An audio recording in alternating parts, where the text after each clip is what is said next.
But that's actually how change happens, is small adjustments. So we adjust every day, maybe. You adjust constantly.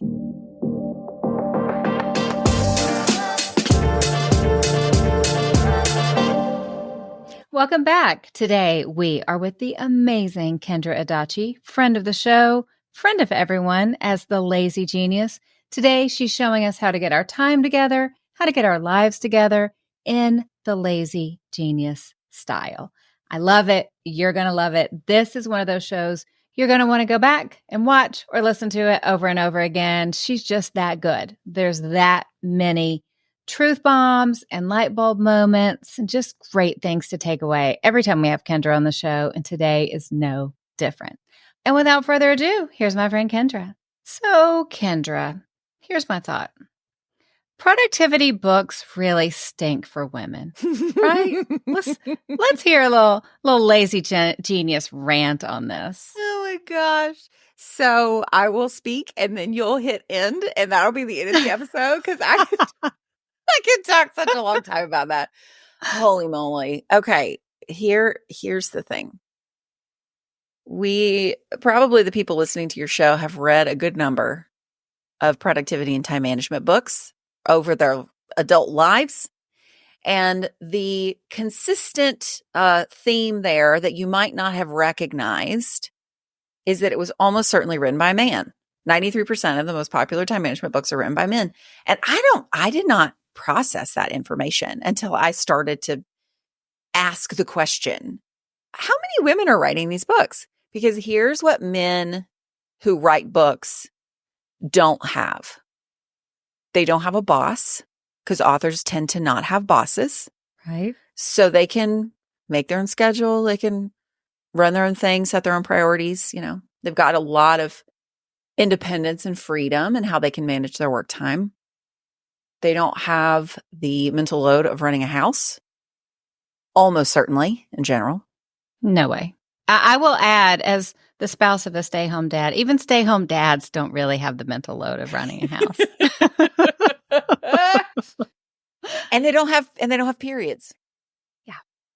And all three of those things, you guys, all three of them are like a little bit consuming and important. Like if you are a woman and you have, let's say even just 1 out of 3, but probably you've got 2 out of 3 minimum, but of a boss, a home to run, and a menstrual cycle, we have to have time management approaches that honor those pieces, that they don't make us try to MacGyver and finagle our way into something that might work with strategies that work for a man that doesn't have a boss or hormones or a mental load of a home. Like, I want that to be the forefront in a book for once. And so that's why I wrote it. I sound really sassy already. No, I love it. We are 100% on the same page. You know, I wrote Breaking Busy in the dark ages in 2016. And the one thing I heard back from people is, well, why was this written specifically to women? Why not men? And I went, what? That's like saying you wrote a book on elephant tusks, but you didn't include a section for what giraffes need to know about elephant tusks. And I'd be like, well, giraffes don't care. They don't even have them. Like, you're right.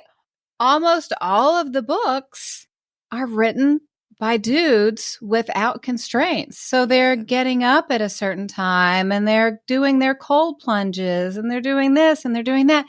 And they don't have a kid throwing up on them or need to do carpool or anything else. That is why all of the talking heads online who get millions and millions of views, it's actually harming women, because what women do is we think, well, how are we screwing up? Right. I'm doing it wrong because it's working for everyone else. Exactly. Well, and the other thing that I think is really, really important, because I thought about that when I was writing the book, when we were figuring out even how we were going to market the book, like, is this book for women? And it is. Like, it is. And also, I think that the more that I got into the book, and I hope as people read it, that men are also stuck on a different conveyor belt that I think a lot of them might want to get off of too. There's not just like a men versus women one. It is a greatness versus like just being a person one, like being on this productivity roller coaster of, we're taught that everything needs to, actually, it's not a roller coaster because roller coasters deviate and go up and down. It's a bullet train in one direction really fast. There's no changing. We are all on this bullet train of optimization and greatness and mastery, and that every day, every decision of every day needs to serve a greater future goal, or it is wasteful. Yeah. And that is not true. It's not just that women have been missed, which is deeply, deeply true. But I think it's that we're like swimming in water we don't even want to swim in. Like, I don't want to have my only option be trying hard or giving up, greatness or I'm a failure.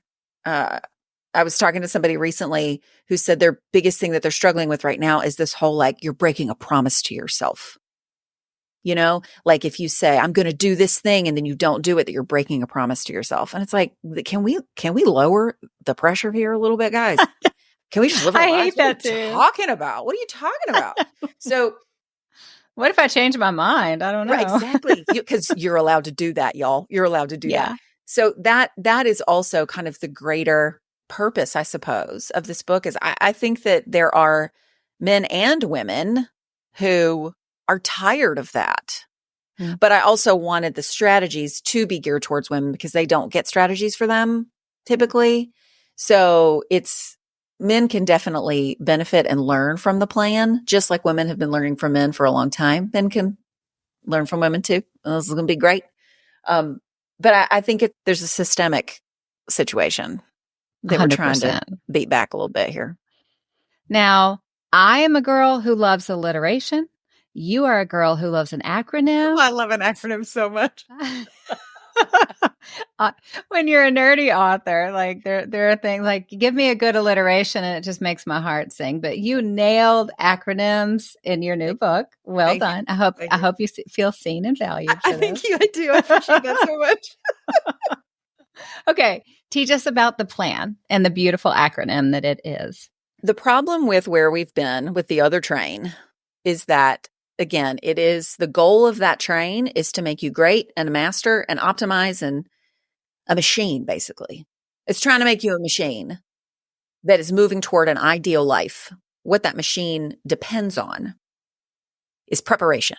You've got your systems of how you are going to plan your time. You've got your goals set for 20 years down the road, 10 years down the road, 5 years down the road. And before I continue, hear me. There's nothing wrong with goals. Goals are beautiful. Dreams are beautiful. The future is beautiful. But if your whole purpose is in service of that future, rather than being where you are today, you're always going to feel behind because you literally are. You're not where you are. If you're always focused on the invisible future, you're never going to feel content where you are. And we're trained to do that. We're trained to stay on that train because it sells more books, honestly. Makes more money. Contentment, as Kelly Corrigan said this in a podcast episode that she and I did together, and I will never forget it. She said, contentment does not drive economic activity. Wow. And I was like, girl, put it on a pillow right now. Contentment does not drive economic activity. And our culture is built on, Western capitalism is built on economic activity. And it's just getting faster and faster, kind of like the speed at which I'm talking.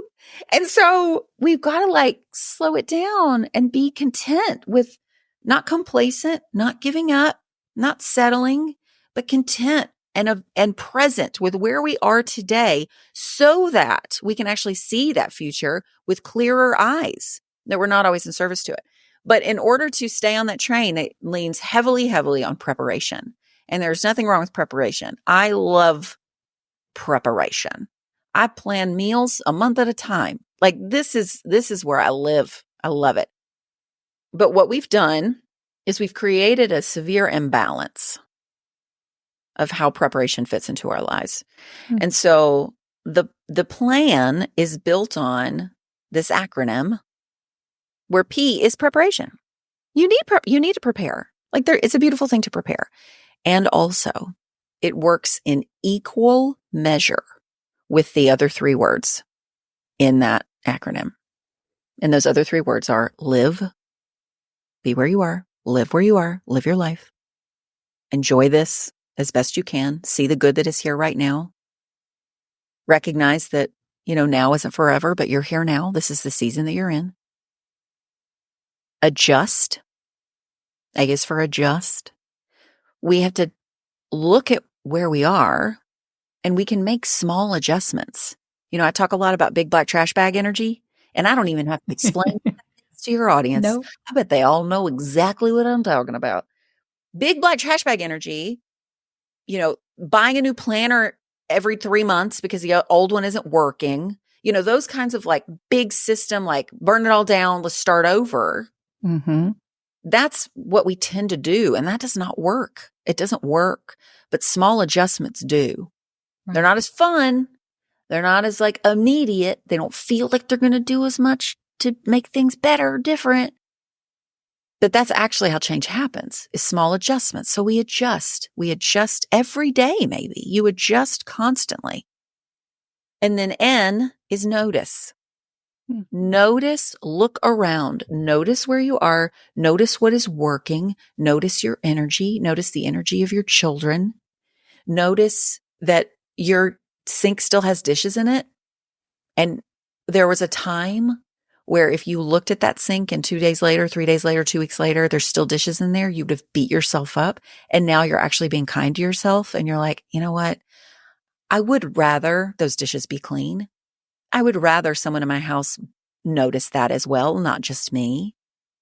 But my friend just lost her job. Or my kid is being bullied at school. Or this period is taking me out. You yep. Notice your life and you respond to it in small adjustments and you prepare as best as you're able with what you know, but you do all of that so that you can live your life. You can live your life. It's not just an acronym, everybody. It's also a pyramid, because the way it's sort of set up in the book is that the base of the plan pyramid is what matters to you in this season. You name the season you're in and what matters to you most. Okay. That is the foundation of everything. If you're not paying attention to the season you're in and what matters most right now, you're going to try to do everything yourself without paying attention to your limitations. So you have to name what matters most. And then the three sides of the pyramid are prepare, adjust, and notice. And they work in equal harmony.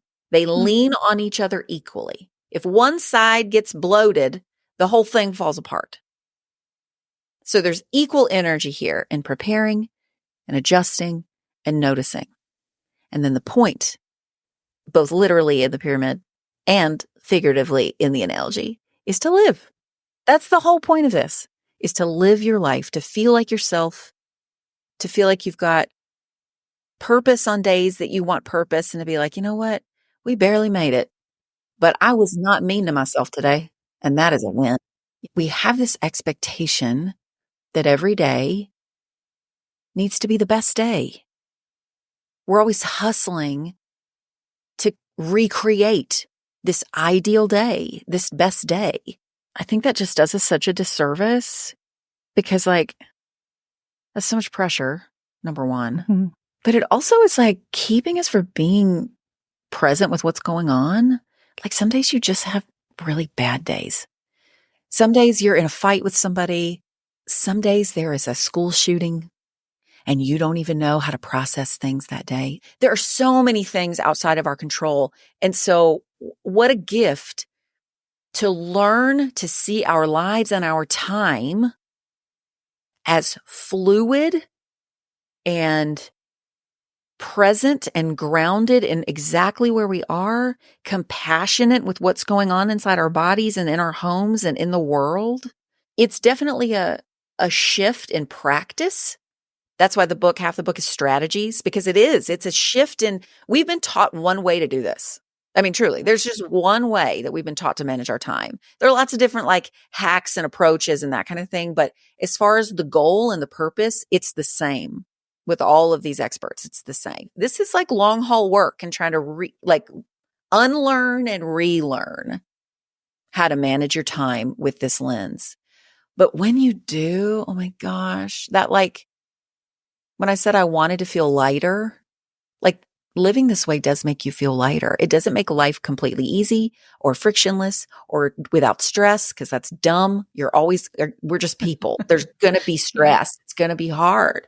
But there's like permission. We feel permission to not have every day be the best day and to not see that a decision that we make right now has to be the decision we make forever, or that we're allowed to change our minds. We don't have to have big dreams and be great at everything all the time. We can just like be a person today and make a peanut butter sandwich for our kid and be like, that was good.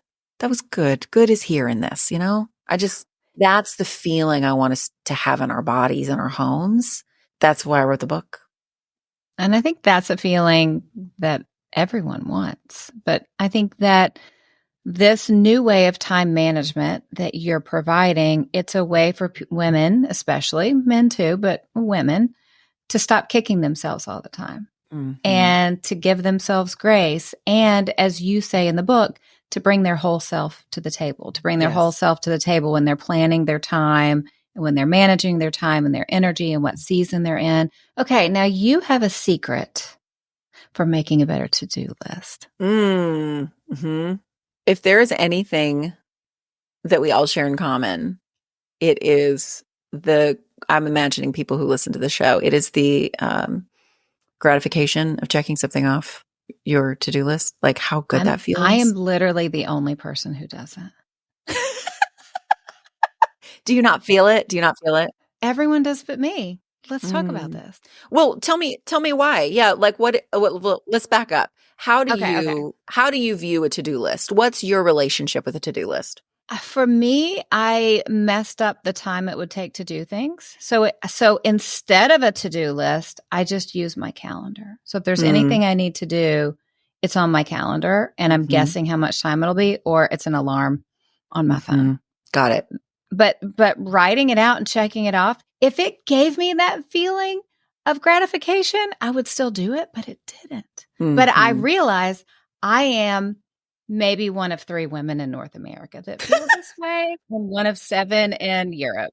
So, okay, I had an ADD moment. I had to chime in. So talk about the way you do a to-do list. Yeah. Well, I do a to-do list differently week to week because of what's on my palette, because of what I'm bringing to the table. And there are different energies and times of life and seasons of life, I think kind of require different approaches to how you see a to-do list. But if we back it up to its simplest thing, which you did in putting it in your calendar, a to-do list is really just helping us remember what needs to get done. So however it works for you to help you remember what needs to get done, you should do that.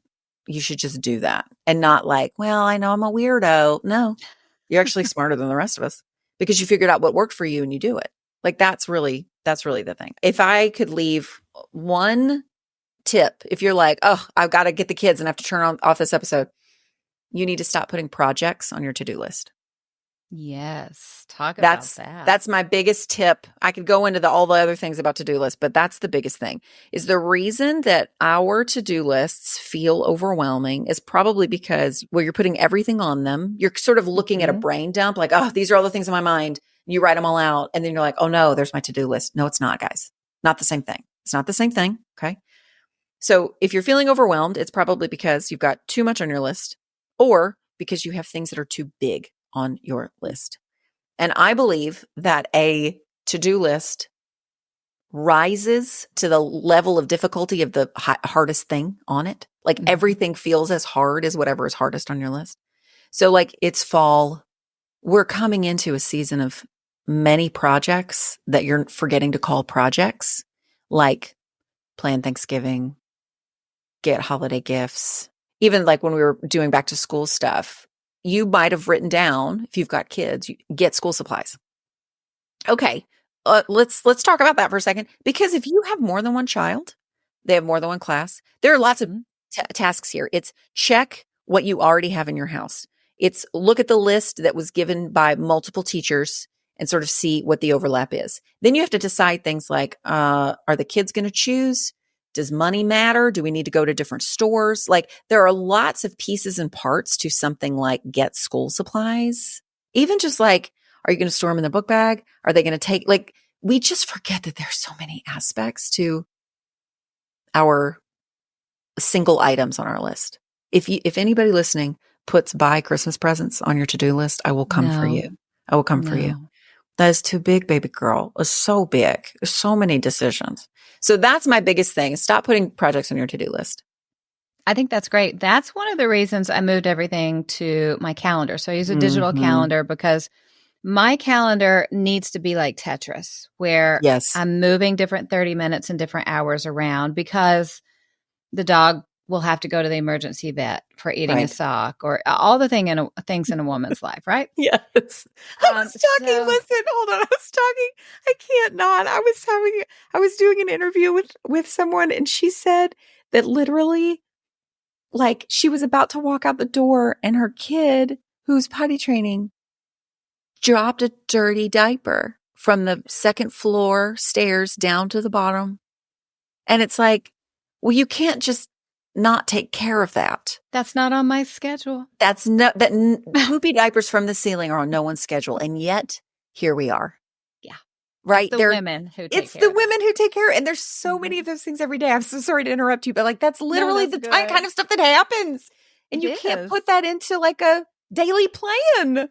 That's why it has to be Tetris. That's why I could never do a paper calendar. I'm dead with a paper calendar. And so one thing that I teach women is break up everything you have to do, put it in your calendar. But then if you think it's going to take an hour, give yourself an hour and a half. Yeah. We never realize how long things take. Yeah. Like buying Christmas gifts, that's 30 minutes of figuring out who all you're buying for. 100%. That's another hour on a different day of researching Christmas gifts. That's another hour on another day of ordering online if you're lucky enough to order everything online. Exactly. And that's a gazillion hours of wrapping. Yes, gazillion. I hate the wrapping. And that's why I watched the Lord of the Rings trilogy when I wrap presents. That's great. That's like my my thing that I do every year. And I look forward to it. It makes me so happy. I don't watch those movies any other time until I'm wrapping gifts. And it's the best. I love that. Aragorn is one of my favorite movie boyfriends. He is my movie boyfriend. So you need to move aside. I love him so much.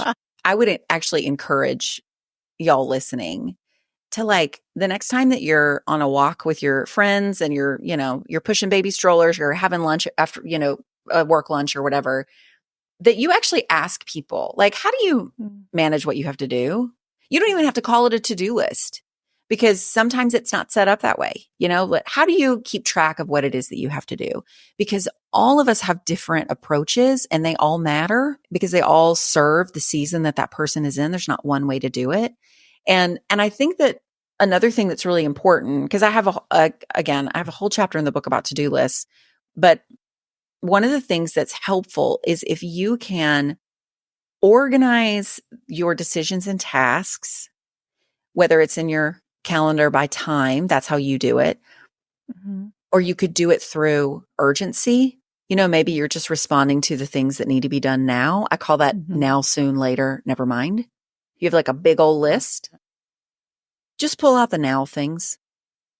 You can mark the soons, mark the laters, mark the never minds where you're like, oh no, that's just me stressing out.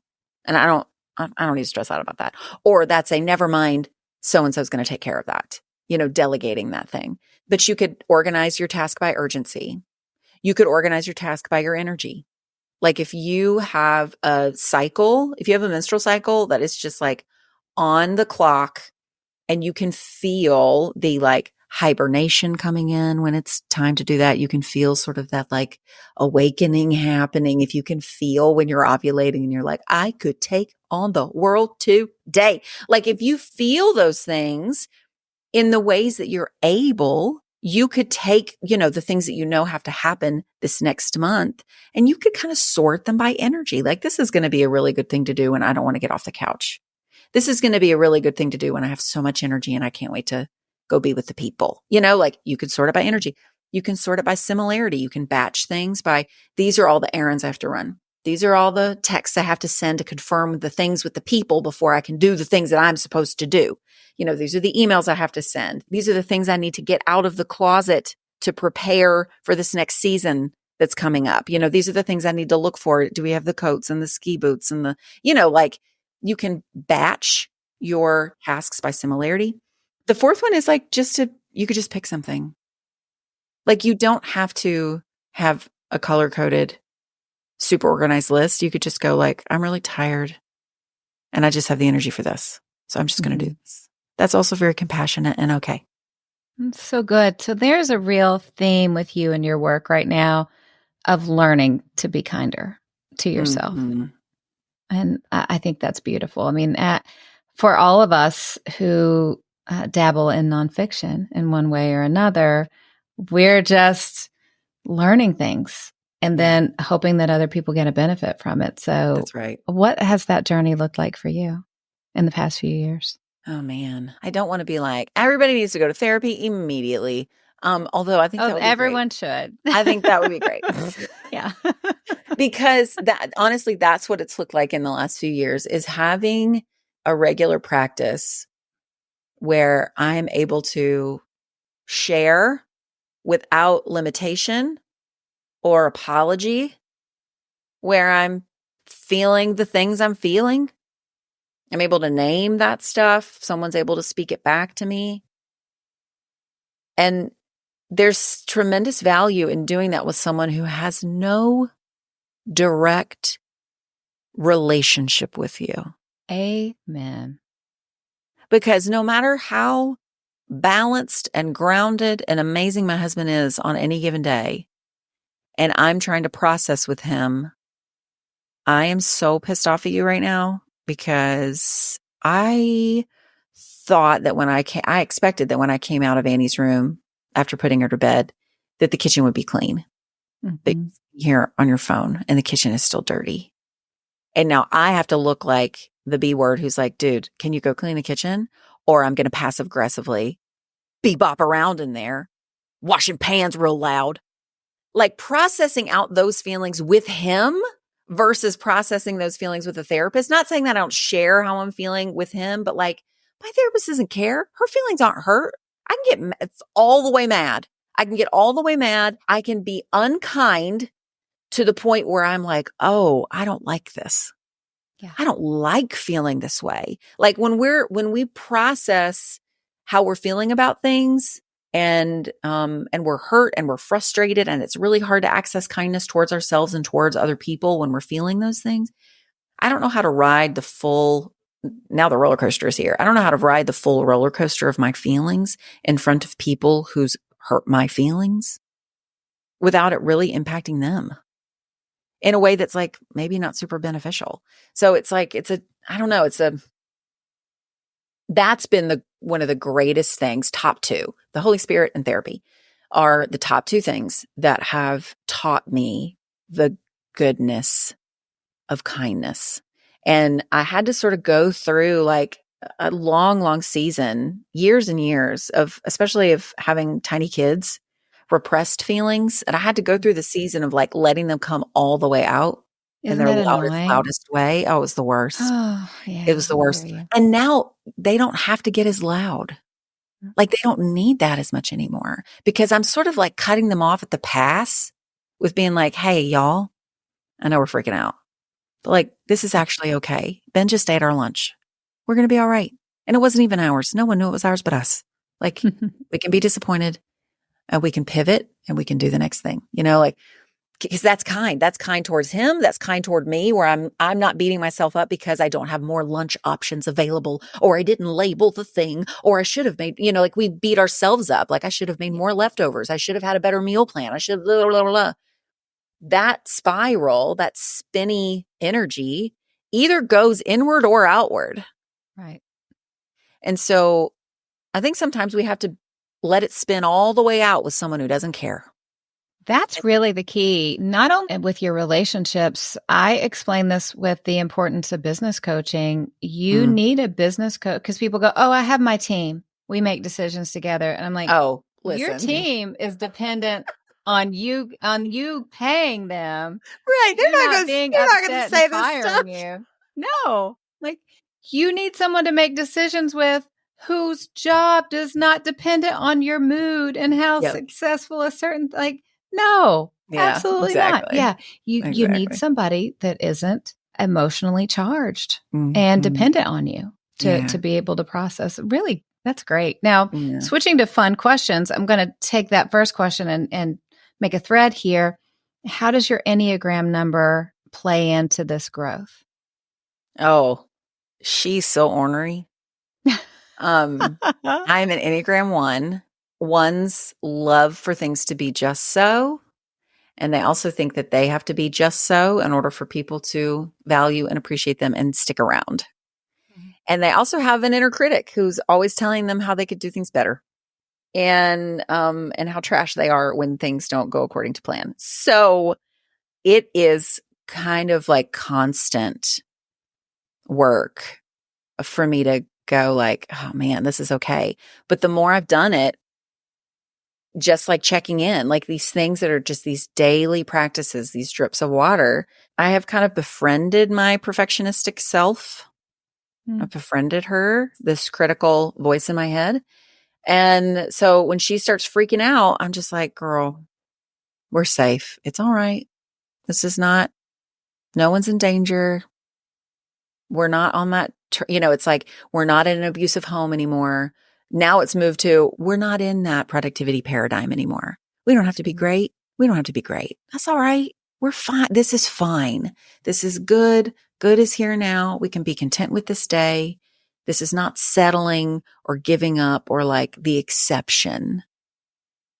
An average day does not have to be the exception, So my Enneagram number plus my story, I think make me like uniquely equipped to speak about kind, compassionate time management. Because we still got to get our stuff done, man. Like we still got to get it done. We still want to do stuff well. Like there's nothing wrong with wanting to do things well, but starting where you are with the goal of being an integrated, grounded person today, not starting with the invisible future, with the goal being greatness to achieve that future. Like that's just a completely different energy. Being able to hold both, being able to hold the compassion and the production, because there's nothing wrong with producing.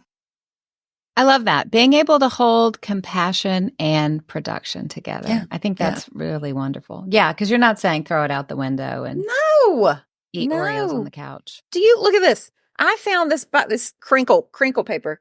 Look at this little pad of these this pad of, it's like a sticky note checklist pad that I got at like a thrift store for $2. Do you know how many fun little notepads I have around my house because I love to make lists of things? Like, it's not that lists are bad or getting things done is bad or having dreams. It's like, this is not an either or situation, but we've got to have a foundation of kindness and compassion with how we look at our lives first. And if you're bringing like a super organized self to the table, color coded is not demonic here. Like color code your heart out, man. If that is what you love and that's what matters to you, rock it out. It's just not the only way. There's just lots of ways to do this. It doesn't have to be that way. It can be if you choose. And I like that I can bring both things. I like that. What about a song? What's a favorite song right now? The song that I've been listening to the most over the last couple of weeks is from Skye Peterson, who is the daughter of Andrew Peterson. And it's a song called Still Here. It's the first song on her new album. And she sounds a little bit like Phoebe Bridgers. If anybody likes listening to Phoebe, she's like Christian Phoebe Bridgers, which is, I love Phoebe Bridgers. So that's kind of fun. But Phoebe Bridgers is the sad. She's so sad. So Skye can also be sad. But this song Still Here is, it's sung to God. And it's like, you're still here. All these things that I've got all these questions I have, all these things. And it just feels good. And the first time I listened to it, I just started weeping. I'm like, oh man, all right, we got to listen to this many times because this is good. This is a good thing. That's so good. That's kind of my thing. If I hear a song like that, especially a worship song, and I weep first time, I'm in. I'm in. I'm like in and I'm out. I'm like, dang it. I'm in. I'm all in. Sign me up. Whatever this is, inject it in my veins. I'll take Love it. I love it. I love it. Okay. What about TV or movie? I haven't been watching much lately. What, have you been writing a book or something? I know. What are you doing with your time? No, I've been watching sports and oh no, I know what it is. Okay. It's Alone. Alone, the show Alone. Do you not watch the show Alone? No, I've never even heard of it. Oh my gosh, it's on the History Channel. We still have cable. It's fine. I do too. But they have some on Netflix. They have a couple seasons on Netflix. But it's a survival show. Kaz and I watch it with our boys after Annie goes to bed. It's like our late night, the four of us show that we watch. And it's a survival show where like people are literally, they're survival experts dropped in the middle of nowhere individually. And so they're given camera equipment. So they're filming all their own stuff and they have to, the last one standing wins, but you don't know when anyone else taps out and they're like, I'm tapping out. I can't go any further. And it is so fascinating just seeing like how people survive and how like resilient they are and how creative and resourceful they can be. And then also just like we're in the middle of the finale of the season we're watching right now.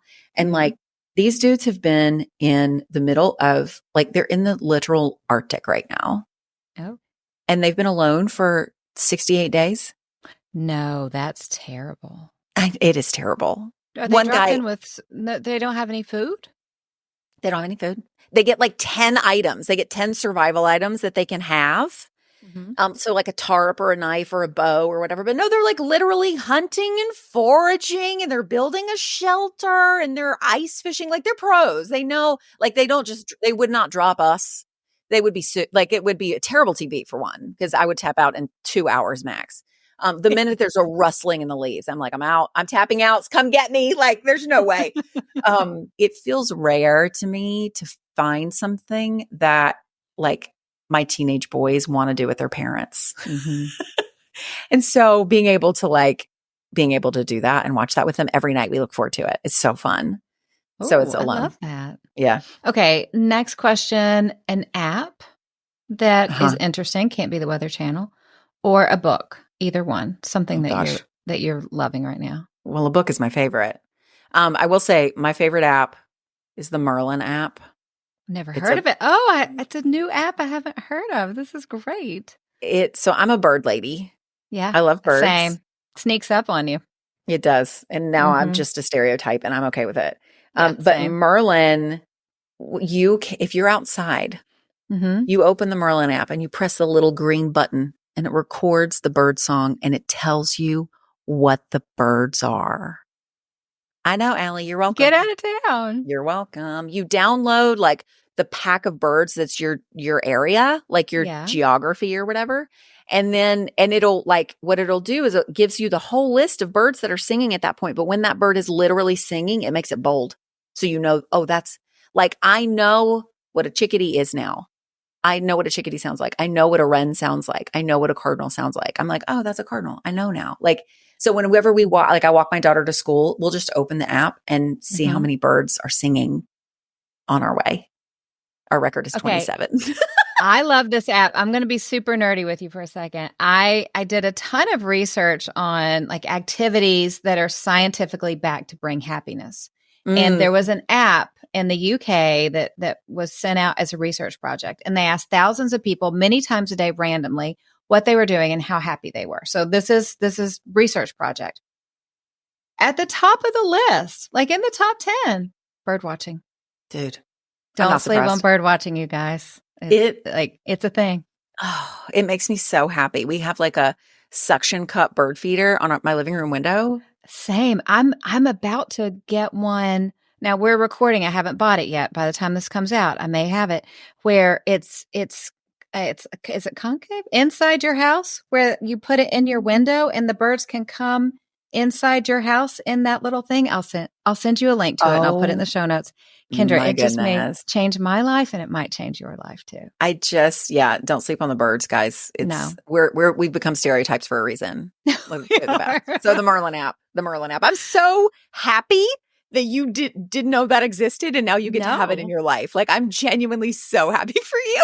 It's amazing. We live in an amazing world of apps. That's what I'm saying. Okay, last fun question. A product that made you tell a friend that she needed to have it.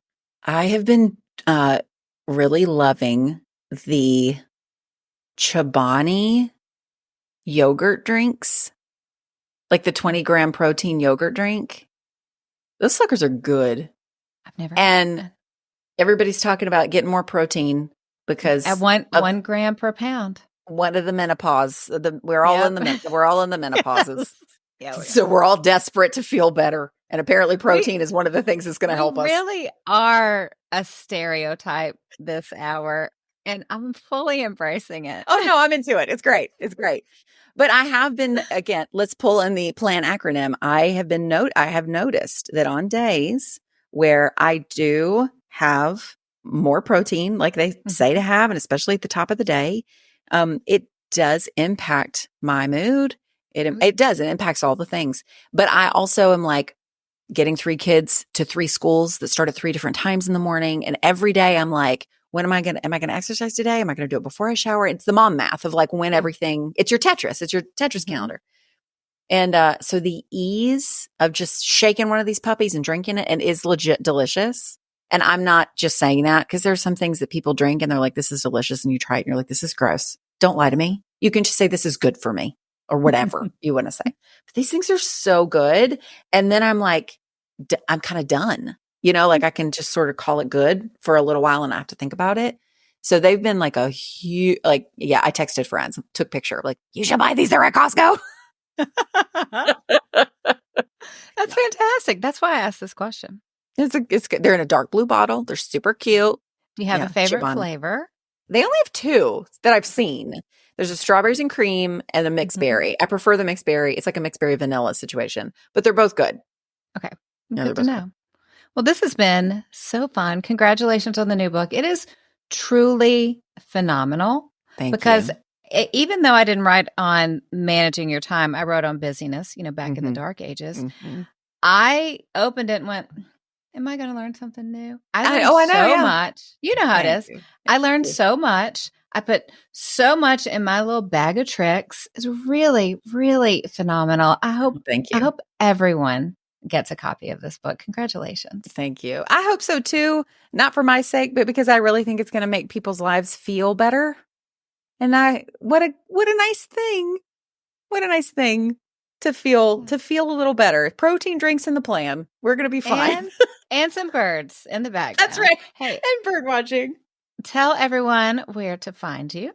Yeah. So everything is the Lazy Genius something. But all the book information is at thelazygeniuscollective.com/theplan. And then I'm on the Instagram at the Lazy Genius. Awesome. Thanks so much for coming back on the show. Thanks for having me, Alli. How great is Kendra, right? I did hype it up at the top of the show, I'll admit. But come on. I mean, we delivered the goods, right? She's amazing. I'm going to give away lots of copies of her book. Tag the Lazy Genius. Tag me on an Instagram story. If you're watching on YouTube, thank you for watching on YouTube. Make sure you've subscribed. Be sure to like it and leave a comment and you'll be entered to win. You know what else makes me happy? It's not just Kendra, it's you. It's the fact that we are here together right now. I love that we have this time together every week to invest in ourselves, to learn something new. Because an investment in you, I say it all the time, your spiritual health, your emotional health, and your professional success, it benefits everyone in your life. I believe in what's inside of you. I believe in your dreams. And I know you're making an impact on this world for good. That's why you're here every week, learning just a little something that's going to help you live out the life that God is calling you to and improve your life just little by little every day. Because God has created you to stand strong and bring something special and unique to this world that only you can bring. I love that I get to coach and equip you every week. Keep stepping up, keep showing up, keep loving well, because you can't break a woman who gets her strength from God. I hope you have a great day, and I will be back with you again on Thursday. You don't have another interview starting right now, do you? Okay, good. Okay, hold on. Now it's tea time.